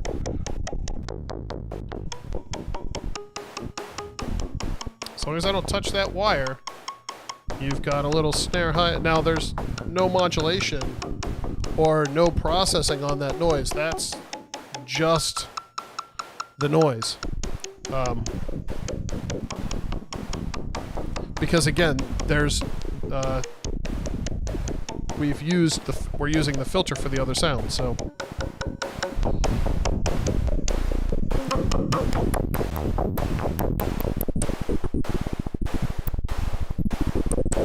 but it is certainly possible to do it.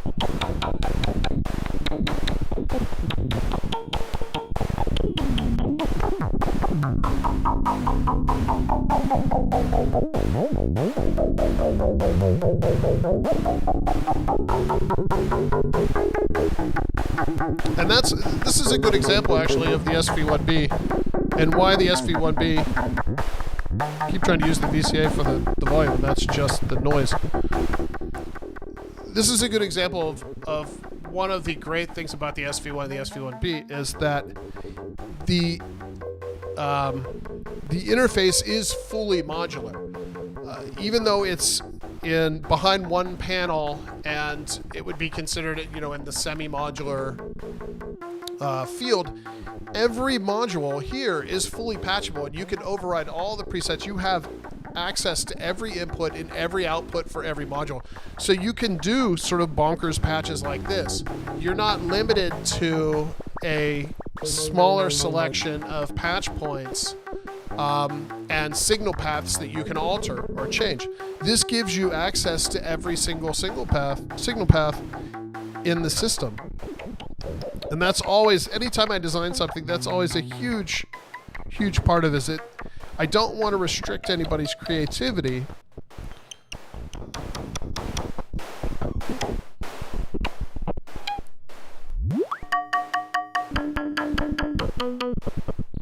Gonna get a few more patch cables. I'll be back in a second.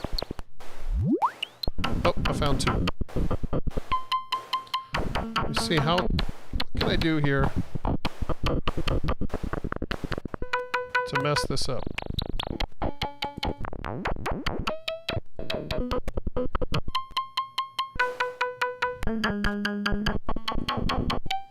Nope, I'll be back.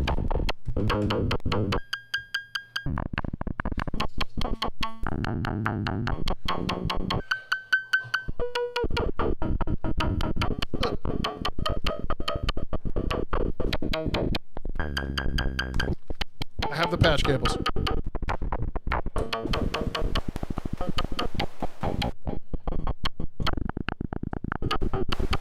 It's full.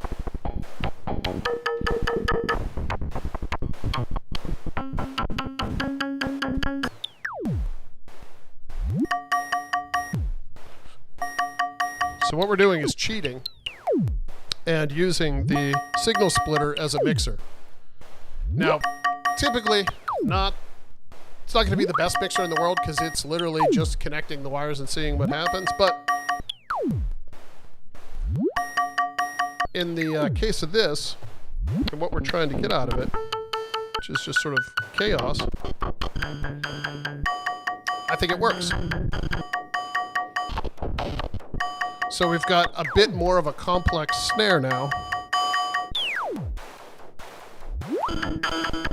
We could even take maybe the high pass out.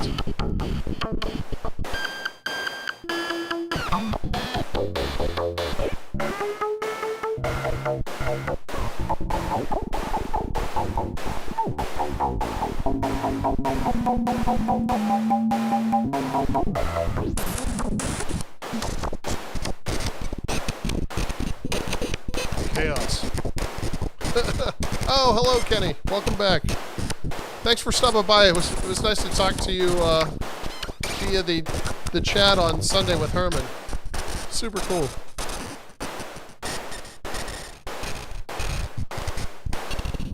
Flo, is there a way of CVing the dynamic response of the 3900? Flo, there is not.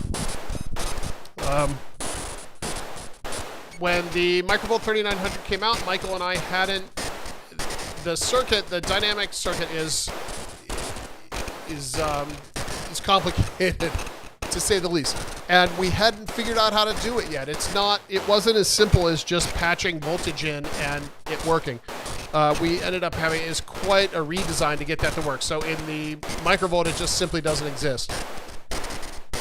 That's one of the major differences in the dynamics between the Microvolt 3900 and the Voltage Lab, is those circuits are very different.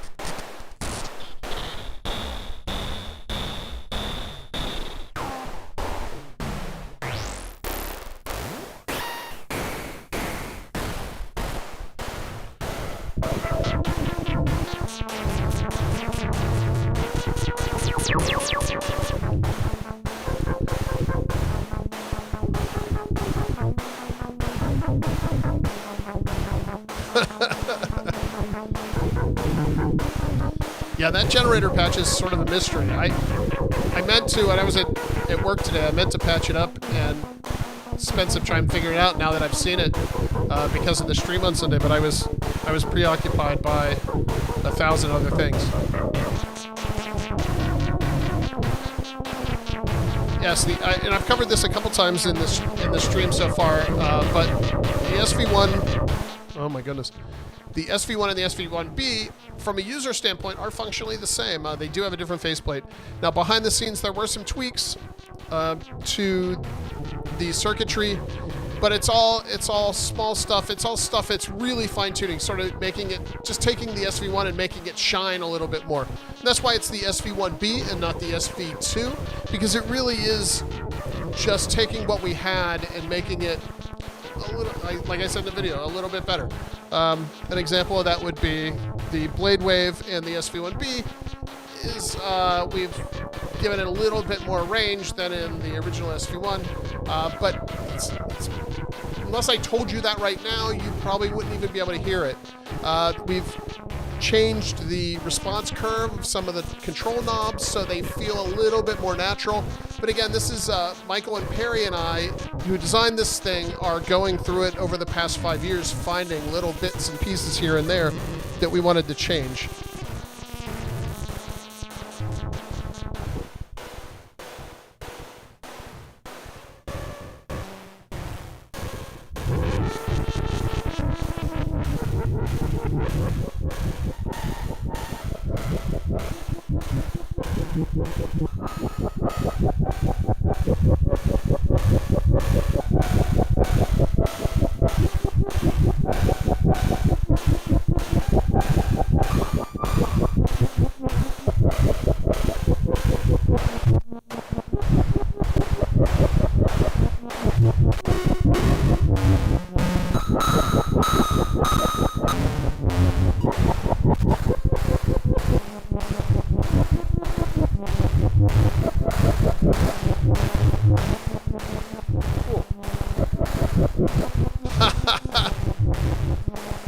Man, if I could nail warm leatherette, I would have this thing.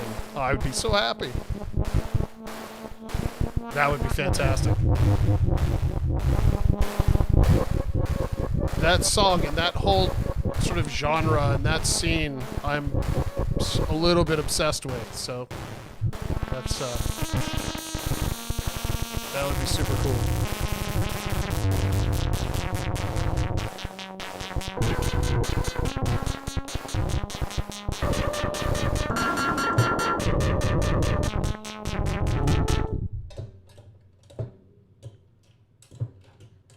Again, we could just pull it all out, start over. Just like we did before. That patch just started by patching in the clock out into the envelope. And that's what got it all kicked off. And you can see we're already somewhere a little bit different. And it can just go on and on and on.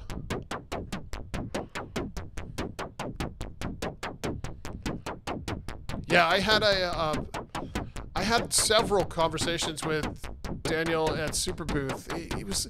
it was such an unbelievable honor to meet him, and I ended up having a couple beers with him and hanging out and having some long conversations with him.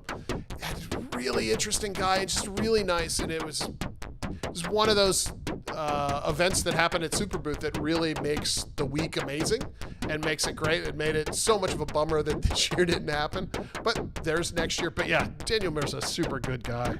Super, super good guy.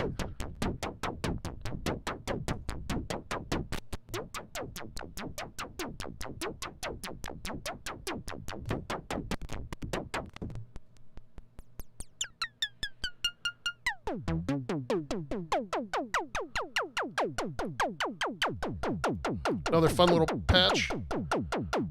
Everybody probably knows this already. Took me a while to figure this kind of stuff out. You can take the envelope out, patch it in the FM input of the oscillator. Nice little percussive sound.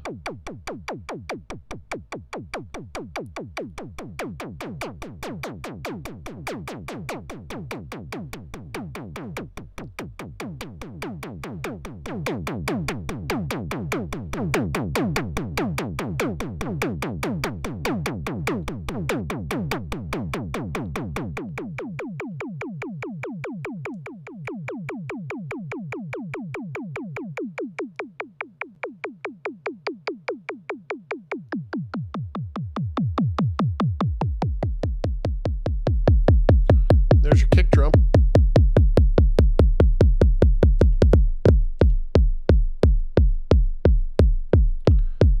The envelope into the FM input is really the secret of the kick. So don't tell anybody I told you that, because it's a secret. Just us. But that's the difference. If I take that out, we have a sine wave.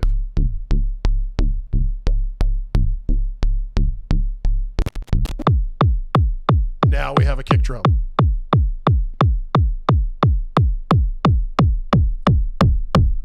Now we have a kick drum with a sub-octave generator.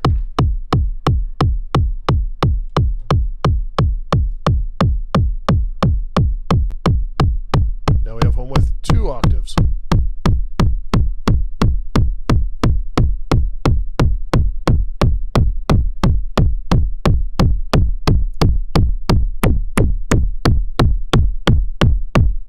Oh man, listen to that kick. Yeah. Overdriving the YouTube. Turn it down. Yeah.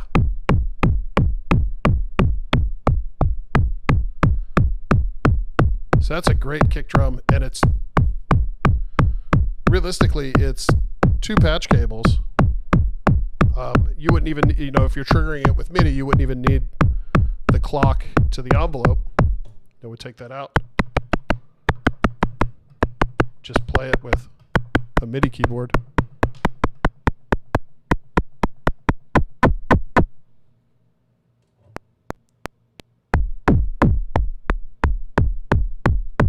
This is another one of those sounds that's fantastic. You just, you sample a couple measures of it, and you have enough, because it's analog, you have, each one's going to be a little different. You have enough there that you can just sort of chop it up and put it in a track.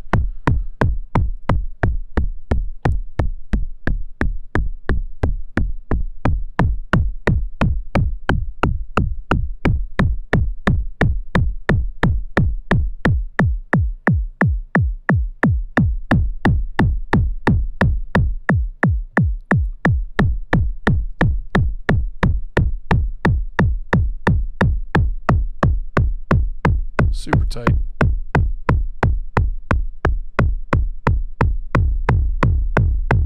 Ooh, there we go. We'll add some release to it. Slow it down.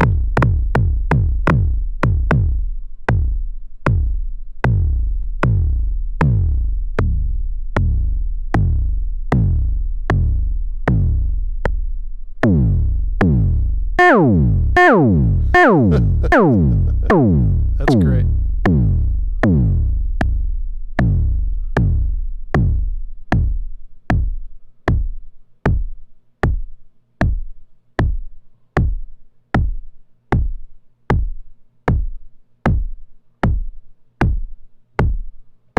again, that's just the sine wave, and right now we're not even using this patch cable. It's sine wave and a sub-octave generator. That's great. We can add the pulse wave as well to give it some movement. So we have the LFO modulating that pulse wave just to give some varying sounds to the kicks. And that's a cool little trick too. So you have the envelope giving you, shaping the frequency of the kick, but you also then have the LFO shaping the pulse width being added again to the sine wave and the sub. So it's just enough that you can feel feels a little bit different, and it hasn't overwhelmed the sound.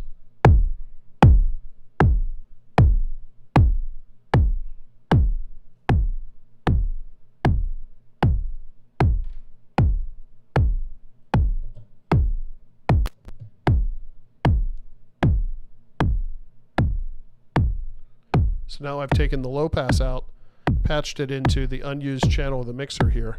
And that should tighten it up a little bit. So without it, that's what we're getting as I bring it in. Just tightens right. It's kind of sucks it all in.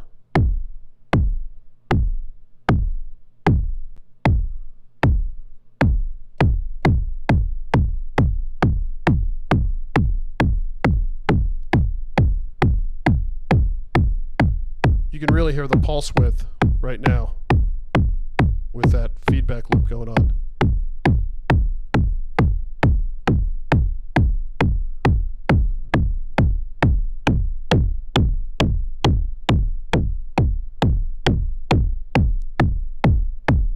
Well, that's a great little kick.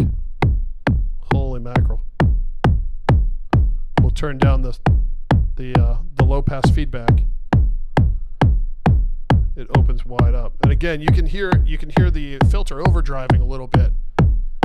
You can just hear that fuzz sort of sprinkled on the top. If you wanted to get rid of that, you just bring your levels down a little bit, and it would go right away. But you're still going to have that huge bottom end.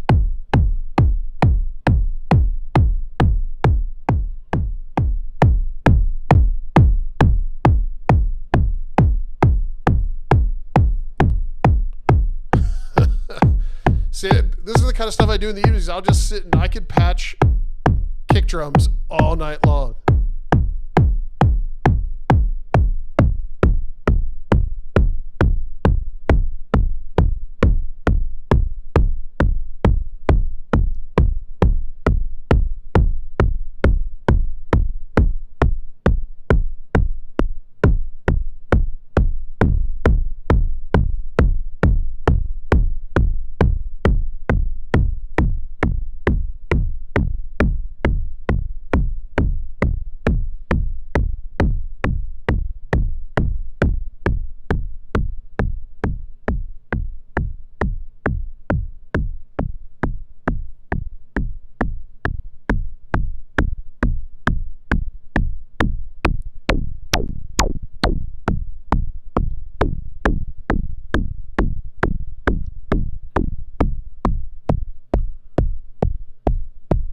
All right, everybody, I think I'm going to, I've been at this now for 2 hours. I think I'm going to call it an evening. Unless you guys have some questions, I'm happy to answer any questions before I shut it down.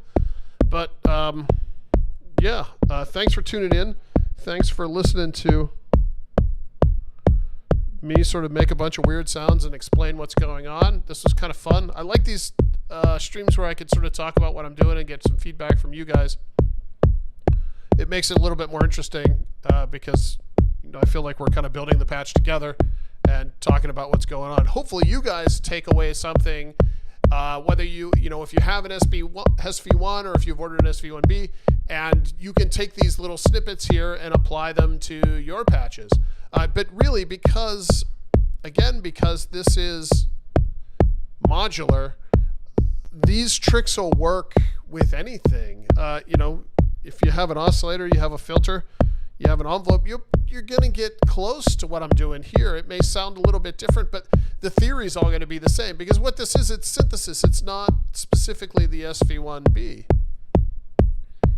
I again, that's sort of that's the power of modular, and that's what got me when I first got into modular synthesis. I'd had synthesizers for years and years, and I absolutely loved them. But as soon as I understood and was able to use a patch cable and realized, oh wait, no, there's a whole nother world there that I can create on my own. That's when it really opened up to me, and that's when I got really excited about it. So hopefully a couple of things that I've done tonight have inspired you to try some new patches and try some things out on your own. You know, go back and you can pause the video and recreate some of these patches and then build on them from there.